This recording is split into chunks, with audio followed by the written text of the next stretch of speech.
What's up, ladies and gentlemen? Welcome to the show. As always, thank you for tuning in. So, haven't heard this name in a while. Derek Chauvin. You guys remember the Minneapolis police officer that was convicted for murdering George Floyd? He filed an appeal on Monday. He wants a retrial, and I think he's going to get it. So I got an article here from the Gateway Pundit. The former Minneapolis police officer who was convicted in the 2020 police-involved death of George Floyd has filed an appeal of his conviction, citing new evidence that the jury never saw. So police officer Derek Chauvin, who was convicted in 2021, filed papers in court on Monday, saying that the evidence proves that he did not commit murder in Floyd's death. In his filing, the former cop said he would never have agreed to plead guilty if he had known about the theories of a Kansas pathologist who says that Floyd's physical condition was the principal cause of death, not the actions of the police.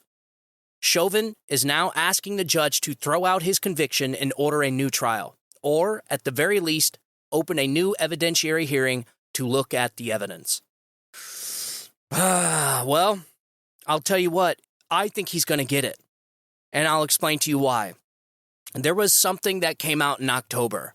A prosecutor that was prosecuting the case spilled the beans on everybody and essentially spilled the beans in a deposition from a sexual harassment lawsuit she filed against the Attorney General, Mike Freeman. So she accused Mike Freeman of sexual discrimination. She filed a lawsuit. In the deposition, when they were getting everybody's deposition involved in the lawsuit, they said that they were under massive pressure to get a conviction of Derek Chauvin. So we may have a case where an innocent man is sitting in prison because they did not allow certain evidence to come forth or certain witnesses to testify. And if that's the case, he should most definitely get a retrial. And it's not going to be good. It's certainly not going to be good for the city of Minneapolis because that place is going to burn. You guys remember what BLM was asking if there wasn't a conviction of Derek Chauvin? I actually have some audio of that. I went back to the Wayback Machine and found a ton of audio, but one piece of audio in particular that really solidified the conviction of Derek Chauvin. Here, check this out. If George Floyd's murderer is not sentenced, just know that all hell is going to break loose. Don't be surprised when buildings are on fire. That, ladies and gentlemen, should not be the reason for a conviction. That should not be the reason why a man loses his liberty and his freedoms and rots away in a prison cell. There's no way you can have equal justice under the law with mob rule. You know what this reminds me of? This entire Derek Chauvin case, it's not just the Derek Chauvin case, but the entire justice system in general in the last decade. It seems to be manipulated by the mob. Kyle Rittenhouse was another good example, where the mob was just pressuring that judge and pressuring the prosecutors to get a conviction of Kyle Rittenhouse because it was their desired outcome. Luckily, there was a judge with courage that shut the whole damn thing down. And he said, we're not going to be doing that here. And what happened? Justice was served. You know, this reminds me of the Salem witch trials. The Salem witch trials is a perfect example of why you should learn history and try not to repeat history. We learn history so we don't make the same mistakes. And the Salem witch trial was almost the exact same thing, where a mob pressured the court system to convict and execute 16 innocent people for witchcraft. It was a year span. It happened in 1692. It all started with two girls, 9 years old, 11 years old. I can't remember their names. They went to go get their palms read by the town weirdo. Everyone knew this woman was weird. After those two girls got their palms read, they came home, they started exerting very weird behavior and acting hysterical. Well, because of that, rumors started around town that they were actually afflicted with witchcraft by this woman. So they locked the two girls up. I think they executed that woman, but because of the mass hysteria, people's rights were violated. There was no due process. It was just mob rule. The mob decided that 16 people were witches, and so therefore they should be sent to death. That's what mass hysteria leads to. And we're watching the same thing take place here with these court systems. It's the same mentality of the people going after Donald Trump, this get Trump mentality, by all means necessary. Doesn't matter. Violate due process, violate First Amendment rights, break the law, hide facts, withhold evidence. It doesn't matter just so long as you get your desired outcome. This is exactly what happened in the Derek Chauvin trial. So the convicted Chauvin pled guilty to charges after a video showed him placing his knee on George Floyd's neck. We all seen this. Chauvin said that Topeka, Kansas Dr. William Schatzel has reviewed the autopsy records and feels that Floyd did not die of asphyxia caused by the cop's knee cutting off his airflow, but instead died of a rare tumor called paraganglioma, which can cause a fatal surge of adrenaline. Schatzel told the Associated Press that he felt his diagnosis was serious enough to alert authorities and Chauvin.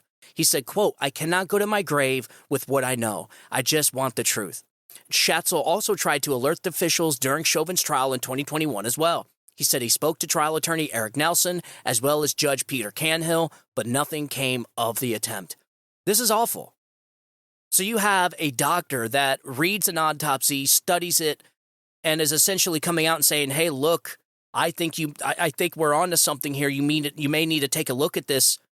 As an attorney, would you not want to hear that evidence? Would you not want that witness on the stand to try and get your client from being convicted and sent to prison for the rest of his life? Like, this is some big stuff. And because his lawyer neglected this evidence, this new evidence, that is why Derek Chauvin is allowed to appeal the case. Because this is not the first time Chauvin filed an appeal. So there was 2 previous attempts that have already been rejected. And he's still waiting for the U.S. Supreme Court to decide whether it will hear his case for acquittal. And Derek Chauvin claimed that Nelson, which was his attorney, was negligent for neglecting to tell him of Schatzel's claims. The convicted cop also said that Nelson failed to challenge the constitutionality of the federal charge. The jailed cop also said no jury would have convicted him if they had heard Schatzel's evidence. Chauvin filed his motion without a lawyer this time. So he pleaded guilty in 2021, but he also waived his right to appeal the conviction unless he could prove he was given ineffective counsel from his lawyer. And that there, ladies and gentlemen, is exactly why I think he's going to get an appeal. Because if his lawyer had the ability to use this Dr. Schatzel's evidence, essentially saying that George Floyd died of a tumor and an overdose, a sudden rush of adrenaline. Essentially, it seems like maybe a heart attack. And he didn't put that doctor on the stand to try and get his client, to try and prove that his client's innocent. That is neglect. And that's exactly why I think his appeal is going to go through.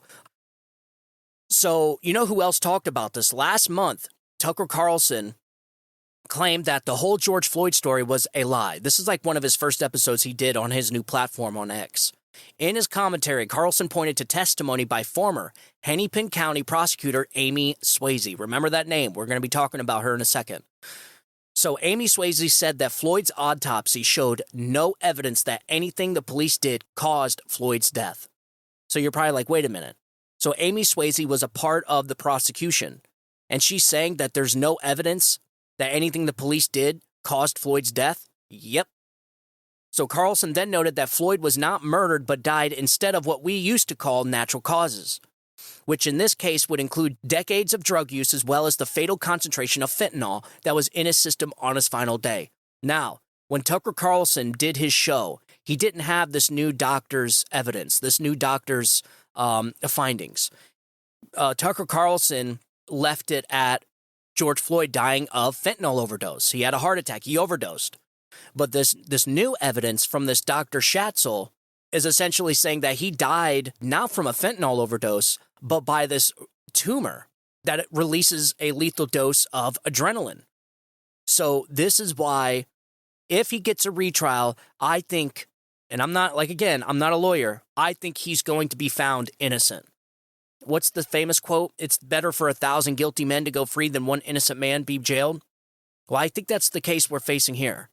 How we found all this out was Amy Swayze filed a sexual harassment lawsuit against the Attorney General in the Hennepin County Prosecution's Office. So there was an article that was put out on October 22nd, and this was the article Tucker Carlson was referring to.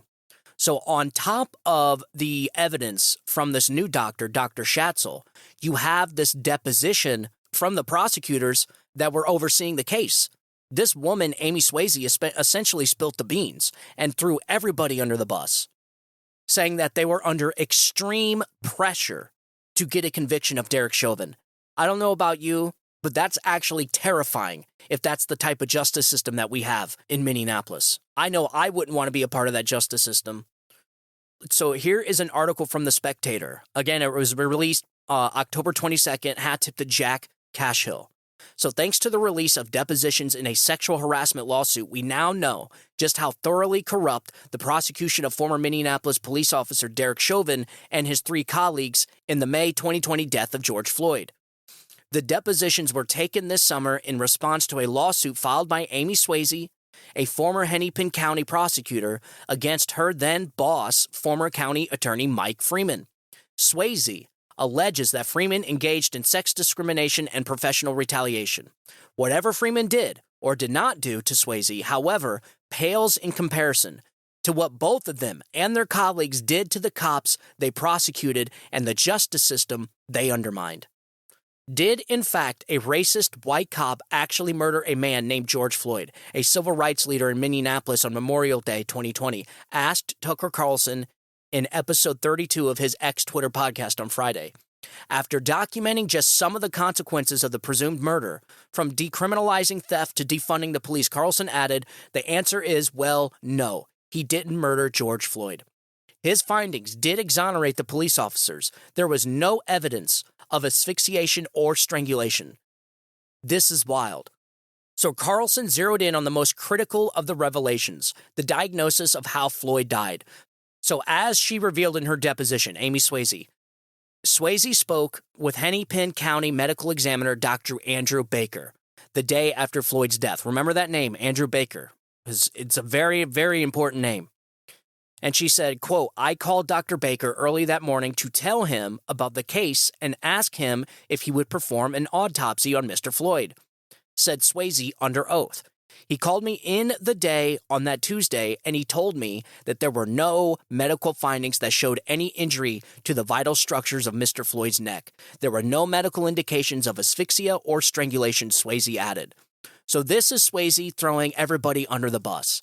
This medical examiner, Andrew Baker, came out and told Swayze the next day that there were no medical indications of asphyxia or strangulation. So these people knew the next day after George Floyd's death that there was no indication that Derek Chauvin strangled him because he was kneeling on his neck. So by day 2, Baker knew the risks involved in telling the truth. Swayze continued, quote, he said to me, Amy, what happens when the actual evidence doesn't match up with the public narrative that everyone's already decided on? And then he said, this is the kind of case that ends careers. Although Swayze knows very well why Baker altered his diagnosis, Carlson may not. This story bears retelling in the light of Swayze's unwitting confirmation. So she essentially confirmed in a sworn deposition that this guy, Andrew Baker, was under pressure and was willing to alter the diagnosis just so he can save his job because of the massive pressure that they were under. Like, this is nuts, man. So as I reported on these pages in August 2021, an exhibit surfaced in the case of Chauvin's colleague, Tao, that should have resulted in a new trial for Chauvin and the release of Tao and the other 2 arrested officers, Thomas Lane and Alexander Kung. The exhibit, a memorandum, was that powerful. It memorialized a November 2020 conference between Dr. Roger Mitchell, another name you need to remember, Dr. Robert Mitchell, former Washington, D.C. chief medical examiner, and several prosecutors. So you're probably like, wait a minute. There is a former Washington, D.C. chief medical examiner involved in all this? Yes. This is how big this situation was spreading all across the country. This was the narrative that the media created. This is all to blame on the media and BLM and Antifa, but mainly the media, because they were backing BLM. They were backing Antifa. These were all Biden-voting Democrats that were rioting and looting and burning cities down because of the George Floyd death. It was the George Floyd riots. And it was all being pushed by the media. And so because of that, the case got so big that they had a former D.C. chief medical examiner, Roger Mitchell, come in and essentially, I don't know if he took over the case, but he certainly had an influence. So the article continues. Swayze was not among the prosecutors present, nor was Freeman. All but one were from the Attorney General's office. The Attorney General taking over the Chauvin cases was difficult, said Senior Assistant County Attorney General Judith Cole in her deposition in the Swayze suit, particularly when we had a governor who kind of threw us under the bus. The memorandum detailed Mitchell's effort, that is the D.C. medical officer, the memorandum detailed Mitchell's effort to coerce Baker, Andrew Baker, the very first autopsy guy, the very first medical examiner, the guy that was doing the medical exam the day after George Floyd's death. So now, this D.C. medical examiner is now coercing the actual medical examiner that was performing the autopsy on George Floyd. So you already know things ain't going to end up good. So the memorandum detailed Mitchell's effort to coerce Baker into including neck compressions in his diagnosis of Floyd's death. As noted above, Baker conducted an autopsy on Floyd on May 26th, the day after Floyd's death. Baker reported that same day to the Hennepin County prosecutors, quote, the autopsy revealed no physical evidence suggesting that Mr. Floyd died of asphyxiation. Mr. Floyd did not exhibit signs of petechia, damage to his airways, or thyroid, brain bleeding, bone injuries, or internal bruising. I think I looked this up. Petechia, I think that's how you pronounce it, is small little blood vessels that burst whenever you're strangled or whatever it is. They look like little, I think they're not called spider veins, but you know what I'm talking about. When somebody's strangled or there's massive compression somewhere, you'll have petechia wherever the strangulation occurred, wherever the compression was. George Floyd didn't have that. And so that's exactly what this guy, Andrew Baker, the actual medical examiner, was saying. He said Mr. Floyd did not exhibit signs of petechia, damage to his airways, or thyroid, brain bleeding, bone injuries, or internal bruising. So George Floyd didn't have any of that on his neck. So 3 days later, Friday, May 29th, the state filed its initial complaint against Derek Chauvin. According to the complaint, quote, the full report of the medical examiner is pending, but the medical examiner has made the following preliminary findings. The autopsy revealed no physical findings that support a diagnosis of traumatic asphyxia or strangulation. Without a diagnosis of asphyxia, however, the state could not accuse Chauvin and the police officers of committing or abetting murder in the second degree. This is where Mitchell came into play. Mitchell is the D.C. chief examiner. A well-connected black political activist, Mitchell boasted of his involvement in Baker's diagnosis to the attorneys present. Their summary of that interaction reads in part, and I have the summary right here. When the preliminary results came out via the criminal complaint, Mitchell found the statement was bizarre. Mitchell was reading and said this is not right. So Mitchell, this guy from D.C., is reading Andrew Baker's diagnosis, and he's saying it's not right. So essentially, he knows better, and that this guy that actually did the autopsy doesn't know what he's doing. That's essentially what this guy Mitchell is saying. Mitchell was reading and said this is not right. So Mitchell called Baker and said, first of all, Baker should fire his public information officer. Then Mitchell asked what happened because Mitchell didn't think it sounded like Baker's words. Baker said that he didn't think the neck compression played a part and that he didn't find petechia. And Mitchell said, but you know you cannot have petechia and still have asphyxia and can still have neck compression. So Mitchell first called Baker on Friday. And he said, quote, thought about it more that weekend. And on Monday, he called Baker telling him he was about to send an op-ed to the Washington Post critical of Baker's findings. So this guy from Washington, D.C., this Mitchell guy, was threatening to send a nasty hit piece about this guy Andrew Baker's findings to the Washington Post. This is how powerful our media is.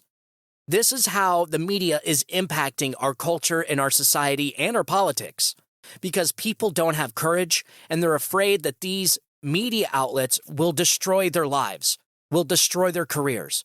They use the media as a bludgeon, as a weapon, just like they're doing the Trump, just like they did the Kyle Rittenhouse. This is what they do. They spread mass hysteria. They create narratives. They're narrative-building propaganda outlets. And they can either make or break somebody. And it's actually a very powerful tool that the Democrats use. And so, in this conversation, the memorandum continued. Mitchell said, "You do not want to be the medical examiner who tells everyone they didn't see what they saw. You don't want to be the smartest person in the room and be wrong." So essentially, he's coercing them. He's saying, "Look, you've seen the video. Look, you don't want people to go out there and riot and burn buildings down now, do you? You better put neck compressions in that final diagnosis, even though it may not be there, and even though you've concluded that George Floyd didn't die of asphyxia or strangulation, you still better put neck compressions in there, because that is the only way we're going to get a conviction of Derek Chauvin. Because look, it's simple. If this medical examiner did not have neck compressions or didn't add neck compressions into the diagnosis, there was no way a jury was going to convict Derek Chauvin. They had to have those words, neck compression, in the report. And that's exactly what Baker did. So after essentially threatening him and coercing him to put neck compressions in the final report, it goes on. That Monday, cities across America had gone up in flames, none more ferociously than Minneapolis. The ever-thoughtful Mitchell showed Baker a way out of the jam. According to the memorandum, Mitchell said there was a way to articulate the cause of manner of death that ensures you are telling the truth about what you're observing on the body, and Mitchell said neck compression has to be in the diagnosis. So this is insane. So this guy, Andrew Baker's watching cities burn, watching these riots all across the country, and he knows that if he comes out and says the truth, which is that he didn't see any neck compressions and he didn't see any indication that George Floyd was killed by Derek Chauvin, he knows that these riots are going to explode. Like, it is going to be a disaster for him. Probably end his career. He's going to get a nasty hit piece written about him in the Washington Post. And so he's scared. He's under pressure. Particularly under pressure by this guy, Mitchell, the guy from D.C., the former D.C. medical examiner. And so this guy, Mitchell, convinces Baker, the guy that performed the autopsy, to add neck compression in the diagnosis. And then, late on that same Monday, Baker's office sent out a press release that began, quote, "Cause of death, cardiopulmonary arrest complicating law enforcement subdual, restraint, and neck compression," in italics. With a stroke of the pen and the complicity of the prosecutors, Baker turned 4 innocent cops into murderers and justified the self-destructive social revolution that followed. There was, of course, evidence of methamphetamine and opiates in Floyd's system, but not enough to kill. There was extreme premium pressure. Yes, the city was burning down. Swayze's former colleague Patrick Lofton said in his deposition. He and Swayze withdrew from the cases against Lane and Kwong and Tao on June 3rd, which are the other officers, just a week after Floyd's death. They did not believe the 3 officers should be criminally charged. Quote, "I can tell you that everyone that I associate with, to any degree, professionally or personally, agreed with our decision," Lofton testified. He described the pressure on the prosecutors as, quote-unquote, insane. Lofton wrote in his letter of withdrawal, he said, "Because I have to sleep at night, he and Swayze might have slept better had they gone public with what they knew, namely that Chauvin and his colleagues were being tried for a crime they did not commit." Derek Chauvin's got to get a retrial here.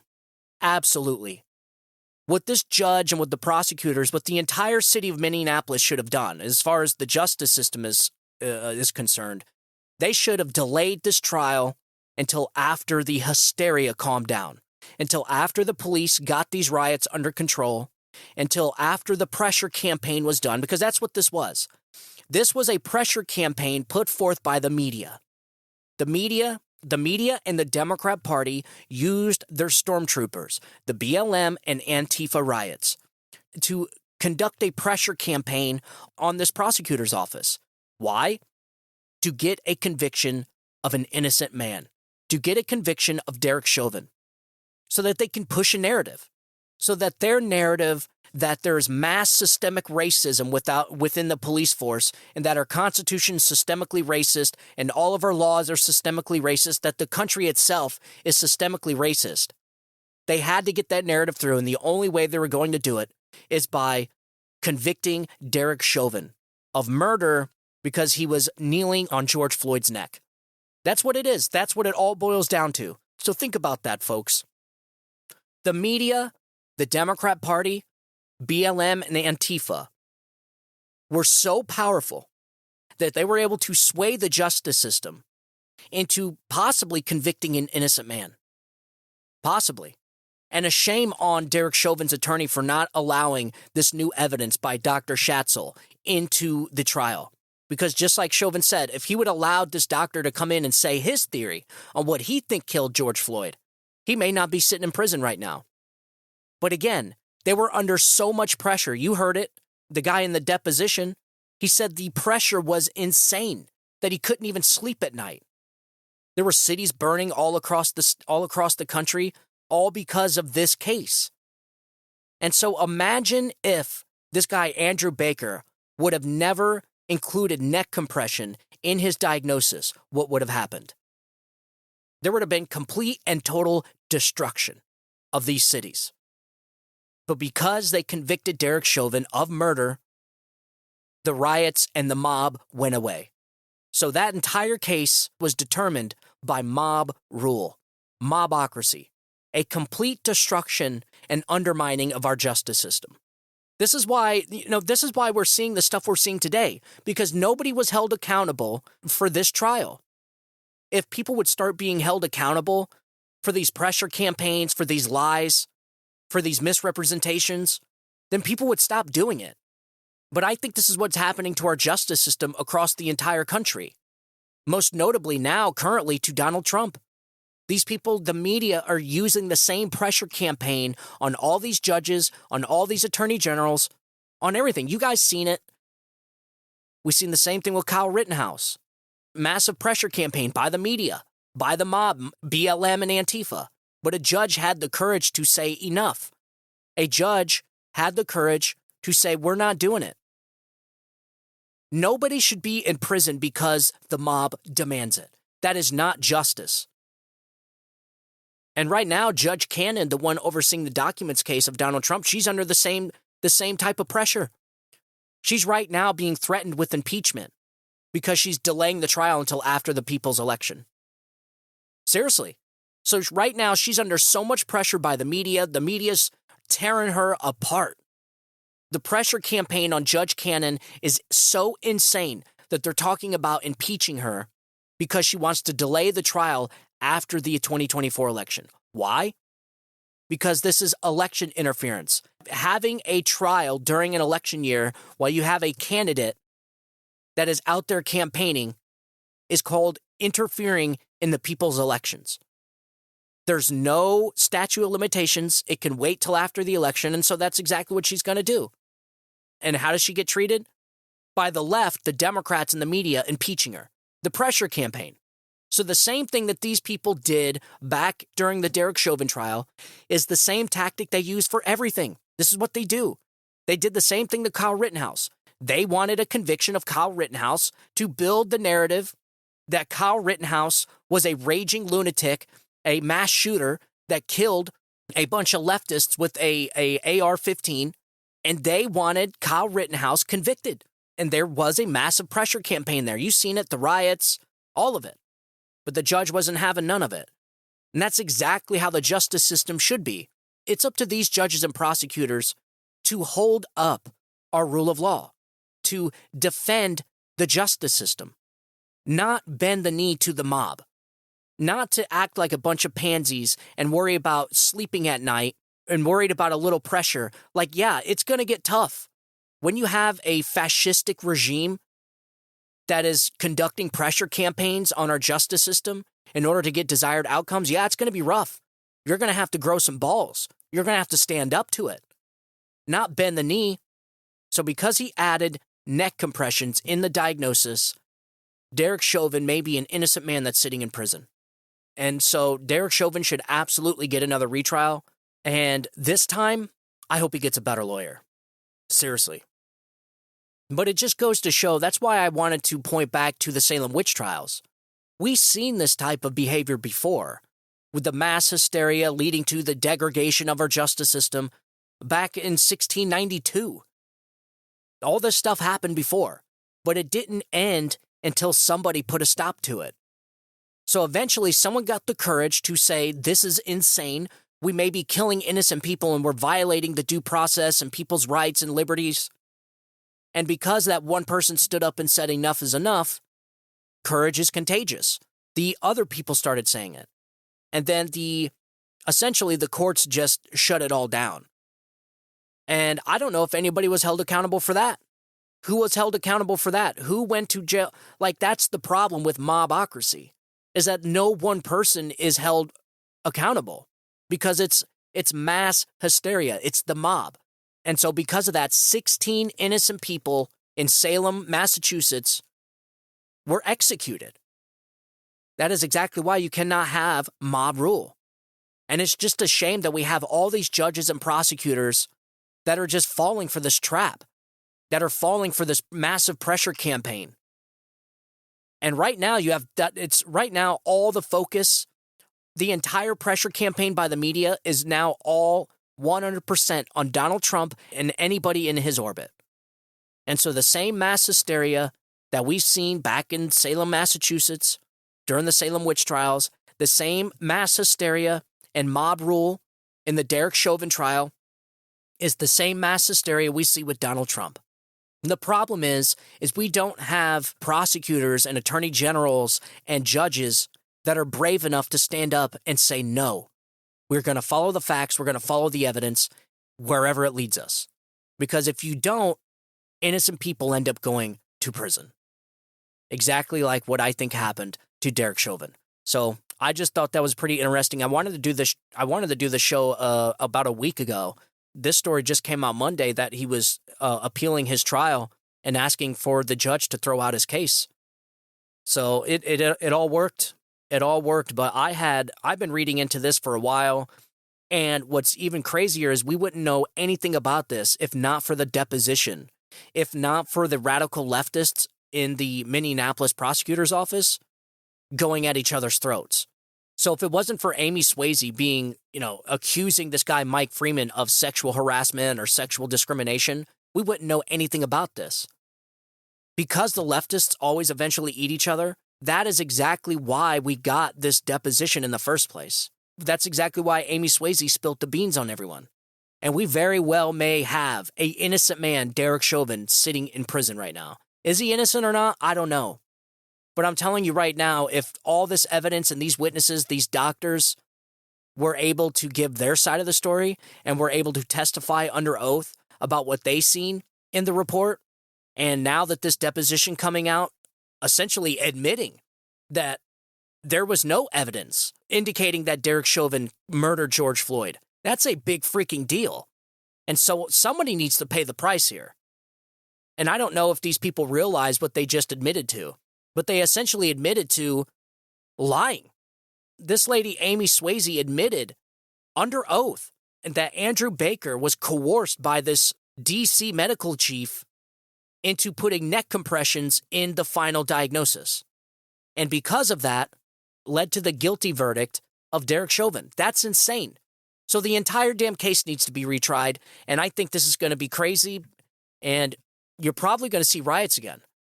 You're going to see BLM, we're going to see Antifa going out to the streets. Hopefully, the Minneapolis Police Department has their stuff together this time and doesn't allow cities to burn. But being how we live in an era where the criminals are heroes and the heroes are criminals, who knows? But you rest assured, I guarantee you, the day that this appeal gets approved and Derek Chauvin is allowed to have another trial, you will see BLM and Antifa rise up again. You will see the media starting their pressure campaign again. But they've already let the cat out of the bag in the deposition here. They've already admitted under oath that they purposely added neck compressions into the final diagnosis, even after knowing that there was no indications of asphyxiation or strangulation. But they put that in there just so that they can get a guilty verdict. Man, we are in trouble. If this is the justice system that we have to look forward to, it's terrifying. Because I don't know about you, but I do not want to be judged by the mob. Certainly not this mob.